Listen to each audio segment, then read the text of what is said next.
নমস্কার গাইজ, আজকে আমি যেটা ল অফ কন্ট্রাক্ট নিয়ে একটু বোঝাবো সেটা ফার্স্ট হচ্ছে যে এখন তো মনে হয় একটু তাড়াতাড়ি করা দরকার, তাই আমি একটু স্লোলি যতটা পড়াবো সেটা হচ্ছে যেরকম ইন্টারপ্রিটেশন ক্লজ যেটা আমি এখান থেকে বোঝাবো এটা স্লোলি একটা চলতে থাকবে, ঠিক আছে। আর একটা জিনিস আমি তোমাদেরকে করতে দেবো, সেটা হচ্ছে যে আমি কিছু কিছু কোয়েশ্চেন আগের টপিকের আমি কিছু দিয়ে দেবো, ঠিক আছে, প্লাস লেখানো অলরেডি আমি ওটা পিডিএফ করে দিয়ে দেবো, ওটা তোমার ডেসক্রিপশন বক্সে থাকবে।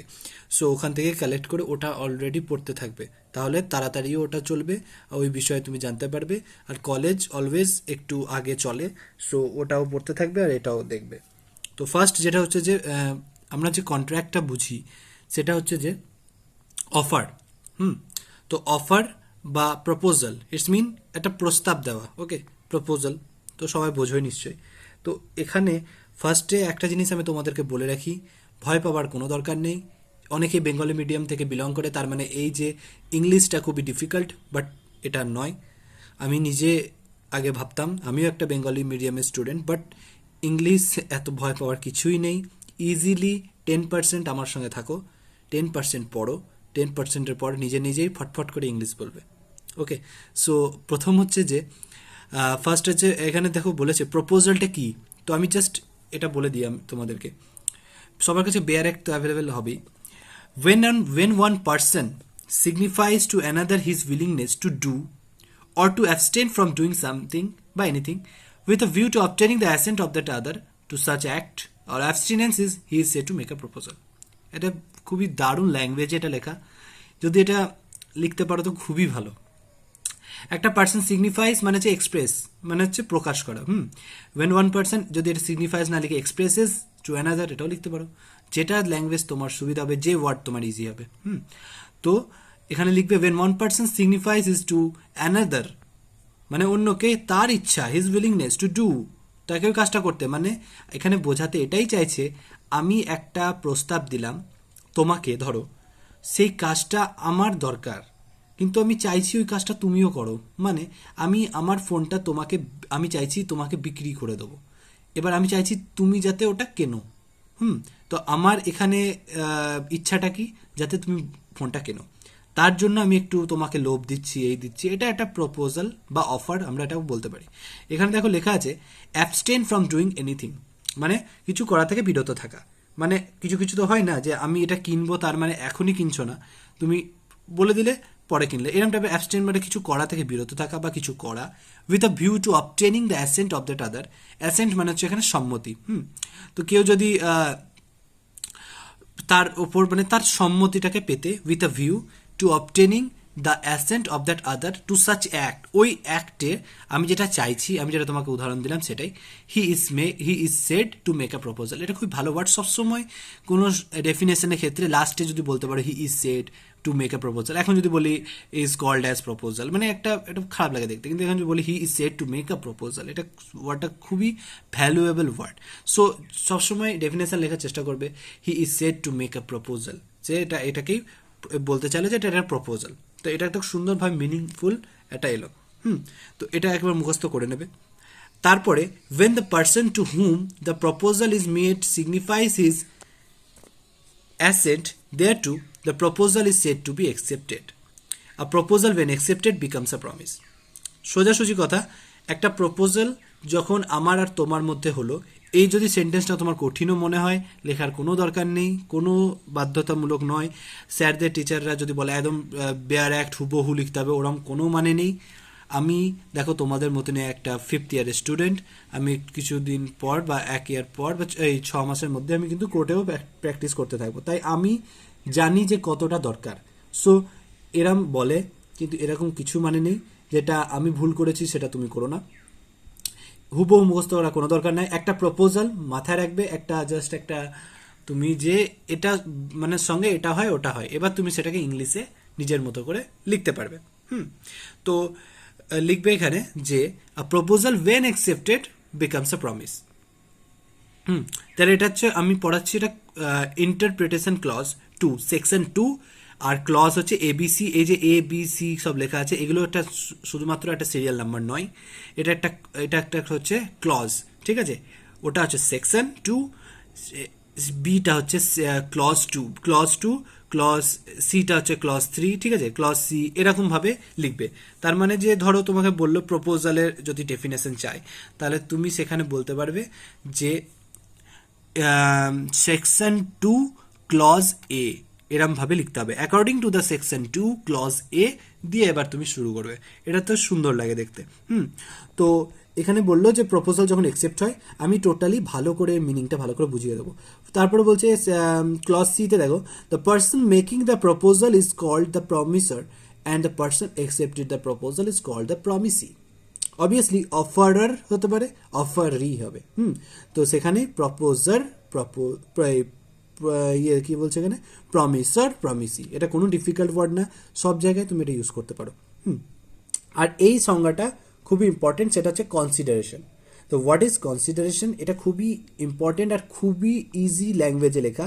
When at the desire of the promisor the promisee of any other person has done or abstained from doing or does or abstains from doing or promises to do or to abstain from doing something, such act or abstinence or promise is called a consideration for the promise.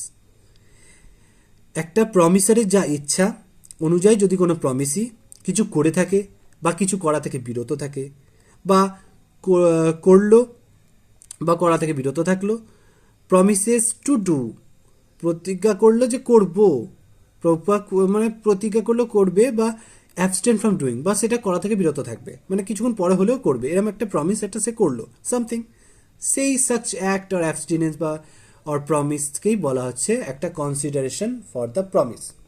তো এখানে first আমি একটা জিনিস তোমাদেরকে বুঝিয়ে দিতে চাই। প্রথম হচ্ছে যে অফার। একটা আমি তোমাকে অফার দিলাম, আমার পেনটা তুমি কেনো। এই পেনটা খুব ভালো, এই পেনটা লেখাতে একদম মানে দারুণ লেখা হয়, একবার কালি লেখা শুরু করবে তো 2-4 পাতা এমনি লিখে দেবে, মানে যেটা তোমার ইচ্ছা না হলেও হাত ব্যথা হবে না, এরকম টাইপের তোমাকে তোমাকে আমি একটা প্রপোজাল দিলাম, ঠিক আছে, একটা মেন ব্যাপার হচ্ছে লোভ দিলাম যে খুব ভালো পেন, তুমি সস্তায় ভালো পাচ্ছ, এই বললাম। তো তুমি সেখান থেকে বললে বেশ ঠিক আছে। তুমি যখন ঠিক আছে বললে, তাহলে অফারটা কি হলো, অ্যাকসেপ্ট হয়ে গেল, তাহলে অফারটা প্রমিস হয়ে গেল। যখনই অফারটা মানে প্রপোজালটা অ্যাকসেপ্ট হবে, ইট বিকামস আ প্রমিস। এইবার প্রমিস যখনই হয়ে গেল, তখন তুমি বললে আমাদের মধ্যে একটা চুক্তি হলো যে এই টাকা, মানে এরম ভাবে তুমি টাকাটা দেবে, এটা দেবে, ওরকম, মানে তুমি ধরো আমাকে টাকাটা দেবে, আমি তোমাকে ফোনটা দেবো, এরম ভাবে একটা হলো, তখন সেটাকে আমরা বলবো কনসিডারেশন। এটা তোমাদের এখন কনসিডারেশন যদি বলো যে একটু বুঝতে ভুল হচ্ছে বা একটু কনসিডারেশন পার্টটা একটু আলাদা রকম ভাবে কোনো ওয়ার্ক না, একটা দেখো, যে অফারটাই একই অফার, আমি পেন কি, ধরো আমি সেলোর পেন ইউজ করছি, আমি পেনটাকে চেঞ্জ করে অন্য কোম্পানি দিয়ে দিলাম, তা তো না, সেই সেলোর পেনটাই প্রপোজাল ছিল, সেই সেলোর পেনটাই অফার হলো, সেই সেলোর পেনটাই কনসিডারেশন হবে। তার মানে এই না তুমি এখন বুঝতে পারছো যে কনসিডারেশনটা একটু আলাদাভাবে যদি বুঝতে চাও, তো দেখো, এটা ফার্স্ট হচ্ছে ল অফ কন্ট্রাক্ট, এখন তোমরা জাস্ট প্রাইমারি স্টেজ পড়ছো, এই কনসিডারেশনের জাস্ট আমি যতটুকু বলছি এইটুকুটা বুঝে রাখো, তারপরে কনসিডারেশনটা কতটা ডিপ তারপরে তুমি বুঝতে পারবে, নাহলে এখন সেটা নিতে পারবে না। তো এরপরে হচ্ছে কনসিডারেশন হয়ে গেল, কনসিডারেশনের পর এবার আসবে এগ্রিমেন্ট। এবার লেখা আছে দেখো, clause section 2, according to the section 2 clause E, every promise and every set of promises, comma, forming the consideration for each other is an agreement. এরকম ভাবে দেখো, কমা যে প্রতিটা দেওয়া যায় না, এটা ভ্যালু আছে এটা। তাহলে একটা প্রমিস আর অনেক গুচ্ছ প্রমিসেরই forming the consideration for each other, একে অপরের জন্য যে কনসিডারেশন যেটা তৈরি হচ্ছে, সেটাকেই বলবো অ্যান এগ্রিমেন্ট। ঠিক আছে, তাহলে এগ্রিমেন্টটা কি হলো, এগ্রিমেন্ট সবার সময় হচ্ছে, এগ্রিমেন্ট অলওয়েজ হচ্ছে, কোনো কিছু কারোর সঙ্গে কথা হচ্ছে, এই বন্ধু আজকে বিকালে বেরোবো, এটাও একটা এগ্রিমেন্ট হয়েছে, সে হ্যাঁ বললে এগ্রিমেন্ট। ঠিক আছে, তাহলে এগ্রিমেন্ট সবসময় হয়। এবার এগ্রিমেন্ট, এবার কন্ট্রাক্ট কোনটা, এগ্রিমেন্ট কোনটা, ওটা ভালো করে বুঝিয়ে দেবো। এরপরে promises which from the consideration or part of the consideration for each other are called reciprocal promises. এবার যদি reciprocal promises বলে, তো reciprocal তোমরা নিশ্চয়ই শুনেছো যে ক্রোমোজোম, আমি আমারটা কিছু দেবো, তুমি তোমারটা কিছু দেবে, মানে আমি আমার কাজ, ধরো আমি তোমাকে বললাম ঘরটা রং করতে, তুমি বললে বেশ আমাকে 100 টাকা দিও, আমি বললাম ঠিক আছে। এইবার ভাবো তুমি একটা বক্স তোমার কাছে রেখেছো, আমি আমার একটা বক্স আমার কাছে রেখেছি। এইবার আমি সেই বক্সে 100 টাকাটা রেখে দিলাম, তুমি তোমার বক্সে তুমি সেই রং করা কাজটা, মানে তুমি যে করছো ওই ধরো ওই কাজটা সাপোজ তুমি ওখানে রাখলে। তো এই যে আদান প্রদান হলো, এটাকে আমরা বলবো রেসিপ্রোকাল। নিশ্চয়ই যারা যারা সায়েন্স ব্যাকগ্রাউন্ড থেকে এসছো তারা জানো রেসিপ্রোকাল ক্রোমোজোমের ব্যাপারে।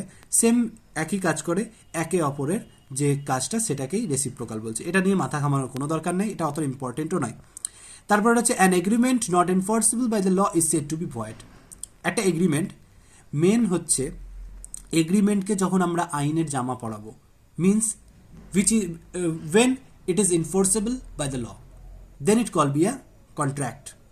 But when it is not enforceable by the law, it is not a contract, it will be void. ওকে, তো কন্ট্রাক্ট তখনই হবে যখন সেটাকে আমি আইনের জামা পড়াবো। হ্যাঁ, তো এবার একটা কথা বলে দিই। একটা কোয়েশ্চেন বারবার দেয়, all contracts are agreement but all agreements are not contract. এই ভিডিওটা আমি বানিয়েছি, এই ভিডিওটা দেখে নেবে। আর আমি একটু অল্প করে একটু বলে দিতে চাই যে এগ্রিমেন্ট আর কন্ট্রাক্টের ভিতরে একটাই ডিফারেন্স, সেটা হচ্ছে এগ্রিমেন্টকে আইনের জামা পড়াবো। আইনের জামা পড়াবো মানে লিগাল অব্লিগেশন দেবো। লিগাল অব্লিগেশনটা যদি না বলতে পারি, এটাও বলতে পারি which is enforceable by law. Enforceable by law এটা তুমি বলে দিলেই খেলা শেষ। তাহলে এগ্রিমেন্ট যখনই ইনফোর্সেবল বাই ল হবে এটা একটা কন্ট্রাক্ট হবে, আর যখনই ইনফোর্সেবল বাই দ্য ল হবে না সেটা একটা এগ্রিমেন্ট, সিম্পল এগ্রিমেন্ট, তোমার আমার কথা হয়ে থেকে যাবে। তুমি তোমার বান্ধবীকে ধরো তুমি প্রপোজ করলে, সে যখন মানে একসেপ্ট করলো, সেটা একটা প্রপোজাল হয়েই থেকে যাবে। কিন্তু তার মানে এই না, মানে অল্প বয়সের ক্ষেত্রে বলছি, আমি বড় বলছি না, তার মানে এই না যে তুমি ধরো 9-এ পড়ো, তাকে প্রপোজ করলে আর সে তোমাকে হ্যাঁ বললো, তারপরে তুমি ভেঙে দিলে, দিয়ে তুমি কোর্টে চলে গেলে আমাকে কেন না বললো, এটা বলা যায় না। ঠিক আছে, তো এক্ষেত্রে আমি একটা জিনিস ভালো করে বলে রাখি যে যেটা এগ্রিমেন্টকে আইনের জামা পড়ালেই সেটা হয়ে যাবে একটা কন্ট্রাক্ট। আর সবসময় মনে রাখবে, যদি এটাও ভুলে যাও যে কি contracts are agreement, all contracts, এটা সবসময় হয় যে সব খারি খারক, ওই যে একটা কোয়েশ্চেন ছিল, সেক্ষেত্রে সবাই কনফিউশন হয়ে যেত। সেক্ষেত্রে আমি একটা জিনিস বলে রাখি, সবসময় মাথায় রাখবে, আমার ক্ষেত্রে যেটা আমি নিজেই বানিয়েছি এটা, যে কন্ট্রাক্ট মানে হচ্ছে কনক্রিট, বলে না কনক্রিটের দেওয়াল বানাও, মানে বেশি স্ট্রং হবে, বেশি ভালো। তো সেক্ষেত্রে কন্ট্রাক্ট মানে হচ্ছে খুবই দামি জিনিস, খুবই বেশি ভালো, এটা মাথায় রাখবে। সেই জন্য সবসময় যদি কোনো এই যে কথাটা বলা হয়, তখন তখন তুমি ইউজ করবে যে কন্ট্রাক্ট দিয়ে শুরু হবে। তো all contracts are agreement, all contract মজবুত জিনিস সবই এগ্রিমেন্ট। কিন্তু all agreements are not contract, contract হওয়ার জন্য আইনের জামা প্রয়োজন, meaning enforceable by the law is needed for making any contract. ওকে, তো এক্ষেত্রে আমি এটাই বলছি যে an agreement which is not enforceable by law is a normal agreementই থেকে যাবে, আর যদি which is enforceable by law is called a contract। এর মানে এই না এগ্রিমেন্টটা পাল্টে যাচ্ছে। এগ্রিমেন্ট, আমি তোমাকে পেন বিক্রি করছি, সেলো পেন, সেই সেলো পেনটাই offer, acceptance, promise, consideration, agreement, contract, সব ওই সেলো পেনই হচ্ছে। ঠিক আছে, কিচ্ছু চেঞ্জ হবে না, শুধু নামটা চেঞ্জ হচ্ছে। যখন আমরা সেটাকে লিগাল অব্লিগেশন বা ইনফোর্সেবল বাই ল, ইনফোর্সেবল বাই ল মানে এটাই, আমি তোমার এই যে তুমি আমার ধরো পেনটা কিনলে না, আমি যদি এটাকে এক সুন্দর করে একটা দামি জিনিস, যদি পেন না বলে গাড়ি বলে একটা লিখিতভাবে একটা যদি লেখা থাকে এগ্রিমেন্ট, তাহলে সেই বেসে আমি কোর্টে গিয়ে কেস করতে পারবো বা একটা সু ফাইল করতে পারবো। তো সেটাকেই আমরা বলবো কন্ট্রাক্ট। তো আজকে আমি এই জিনিসটা আশা করি বোঝাতে পারলাম। এরপরে কিছু কিছু কোয়েশ্চেন আমি সেগুলো তোমাদেরকে দিচ্ছি, এগুলো তোমরা একটু বের করে রাখবে। ঠিক আছে, এই কোয়েশ্চেনটা শুধুমাত্র লেখো, আমি এর পরের ভিডিওটায় এটাই ডিসকাস করবো। তো ফার্স্ট হচ্ছে what is offer, cross offer আর counter offer. Cross offer counter offer বইয়ে পাবে না, তাও খুঁজবে, যদি ঠিকঠাক করে পাও, অল্প করে দেওয়া আছে দেখবে, নাহলে আমি এটা ভালো করে লিখিয়ে আমি বলে দেবো। ডিফাইন কনসিডারেশন, কনসিডারেশন এটাই যে যখন তুমি অ্যাকসেপ্টেন্সটা হয়ে যাচ্ছে, তুমি তোমার কাজ একটা বক্সের ভিতরে রেখে দিলে, ও ওর কাজ নিজে বক্সে, মানে তোমার যা করার তুমি করলে, ওর যা করার সেটা করলো, এটা হচ্ছে কনসিডারেশন, আর মাথা ঘামানোর দরকার নেই। হোয়াট ইজ কন্ট্রাক্ট, কন্ট্রাক্ট এটাই যে এগ্রিমেন্টকে জামা পড়ানো, আইনের জামা পড়ানো, which is enforceable by law, বা to a contract to become an agreement to become a contract must be create a legal obligation. এটাকে একটা কন্ট্রাক্ট। লিগাল অব্লিগেশন জামা পরিয়ে দিলে সেটা কন্ট্রাক্ট হয়ে যাবে। কন্ট্রাক্ট কোনো আহামরি জিনিস না। কন্ট্রাক্ট মানে হচ্ছে সেটাকে তোমার এমন একটা পাক্কাপাক্কি, তুমি এটা বলে না পাকাপাকি কাজ করে রাখলাম, তো পাকাপাকি মানে কি, যাতে তুমি সেটাকে নিয়ে কোর্টে দেখাতে পারো, দেখো আমার সঙ্গে বিরাট বাজে কাজ হয়ে গেছে, এটা আমার ছিল না। এটা দেখো তুমি এখন জানবে না what do you mean by free consent. তো ফ্রি কনসেন্টটা কি এটা এখন আমি বলবো না, এটা তুমি আগে খোঁজো, লেখো, আমি ভালো করে এটা বুঝাবো। হোয়াট ইজ মিসরিপ্রেজেন্টেশন, এগুলো তুমি সেকশন 23, 24 এগুলো সব পড়বে, আগে আগে একটু পাতা উল্টাও, এগুলো শুধু লিখে রাখো শুধু, ঠিক আছে, বোঝানোর দায়িত্ব আমার। হোয়াট ইজ কোয়ারশন, কোয়ারশনটা খুব ভালো করে বুঝিয়ে দেবো, কোনো চাপ নেই। Undue influence and fraud. Difference between misrepresentation and fraud, এখানে তুমি মিসরিপ্রেজেন্টেশন আর ফ্রডটা লেখো, ওর মধ্যে ডিফারেন্স পেয়ে যাবে, শুধু লিখে রাখো, বুঝিয়ে দেবো, ঠিক আছে, পরে ভিডিওতে। হোয়াট ইজ ভয়েড এগ্রিমেন্ট, যেটাই এগ্রিমেন্টটা এখনই পড়ানো হলো এটা তোমাদের পড়া উচিত, যেটা আইনের জামা পড়ানো নাই সেটা ইজ টু বি ভয়েড হয়ে যাবে। An agreement made by a minor is void ab initio, এটা এখনো করা হয়নি, তাও এটা কোয়েশ্চেনটা লিখে রাখো, আমি এটা করিয়ে দেবো। All contracts are agreement but all agreements are not contract, এটার একটা ফুললি একটা ভিডিও করা আছে, এই ভিডিওতে একটা ভালো উদাহরণ দেওয়া আছে, সেটা তোমরা আমার মানে ইচ্ছা তোমরা জাস্ট এটাতে দেখে নাও, কিচ্ছু নয়। Difference between কোয়ারশন and undue influence, এটা আমি বুঝিয়ে দেবো। হাউ মেনি কনসিডারেশন আর দেয়ার, দেখো এখানে দেখো কোশ্চেনটা একটু মানে তোমাদেরকে ট্রিকি করলাম। What is past, present and future consideration, দেখো কনসিডারেশনে যাবে, দিয়ে দেখবে লেখা আছে হ্যাজ ডান। হ্যাজ ডান কখন হয়, পাস্টে হয়, তাহলে ইট মিনস এটা পাস্ট কনসিডারেশন। আর ডাজ এটা কখন হয়, এটা হচ্ছে প্রেজেন্ট কনসিডারেশন। এবার তুমি বলবে ফিউচার, আরে ভাই প্রমিসেস টু ডু, যখন কোনো প্রমিস করা হয়, প্রমিসটা তো করা হয় ফিউচারের জন্যই, তো এক্ষেত্রে এটা ফিউচার কনসিডারেশন। তাহলে একটা ধরো সংজ্ঞা আমি তোমাকে দেখিয়ে দিচ্ছি, এটা তোমরা লিখবে। When at the desire of the promiser, the promisee or any other person has done something or abstained from doing something.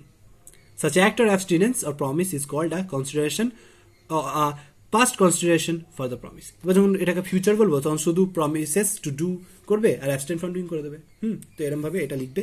তাহলে এই কোশ্চেনগুলো আমার দেওয়া থাকলো, এগুলো তোমরা নিশ্চয় করবে। পার ডে আমি একটা করে ভিডিও আপলোড করব। আর দেখো এগুলো পার ডে তোমরা ফলো করো। লয়ের সাবজেক্টটা খুবই ইজি, যারা সায়েন্স ব্যাকগ্রাউন্ড থেকে এসছে তাদেরকে আমি বলে রাখি লয়ের সিলেবাসটা খুবই ইজি। যারা আর্টস থেকে এসছে তাদেরকেও বলছি ল খুবই ইজি, কোনো চাপ নেওয়ার দরকার নেই। ল ভালো করে কলেজে যাও, এনজয় করো, ঠিক আছে। আর আমি যেগুলো দিচ্ছি এগুলো শুধু জাস্ট একটা ফলো করো, রিডিং মারো। আর ওই ইকোনমিক্স আর সোশিওলজি এইগুলোতে মাথা ঘামানোর কোনো দরকার নেই, ঠিক আছে। ইংলিশ মাথা ঘামানোর কোনো দরকার নেই। যেগুলো ল অফ কন্ট্রাক্ট আর ল অফ টর্টস, এই দুটো জিনিসটা ভালো করে পড়ো, তাহলেই হয়ে যাবে। আর ল টোটালটাই এক্সপিরিয়েন্সের উপর ডিপেন্ড করে, পড়াশোনা খুবই কম, কিন্তু আমি বলবো না যে ওগুলো পড়ো না, সোশিওলজিও পড়ো, সবই পড়ো, কিন্তু ওগুলো অত মাথা ঘামিয়ে পড়ার দরকার নাই। শুধু ল অফ কন্ট্রাক্টটা একটু মন দিয়ে পড়ো, বাস, তাহলেই হবে। শুধু ফলো করতে থাকো আর সাবস্ক্রাইবটা করে দিও।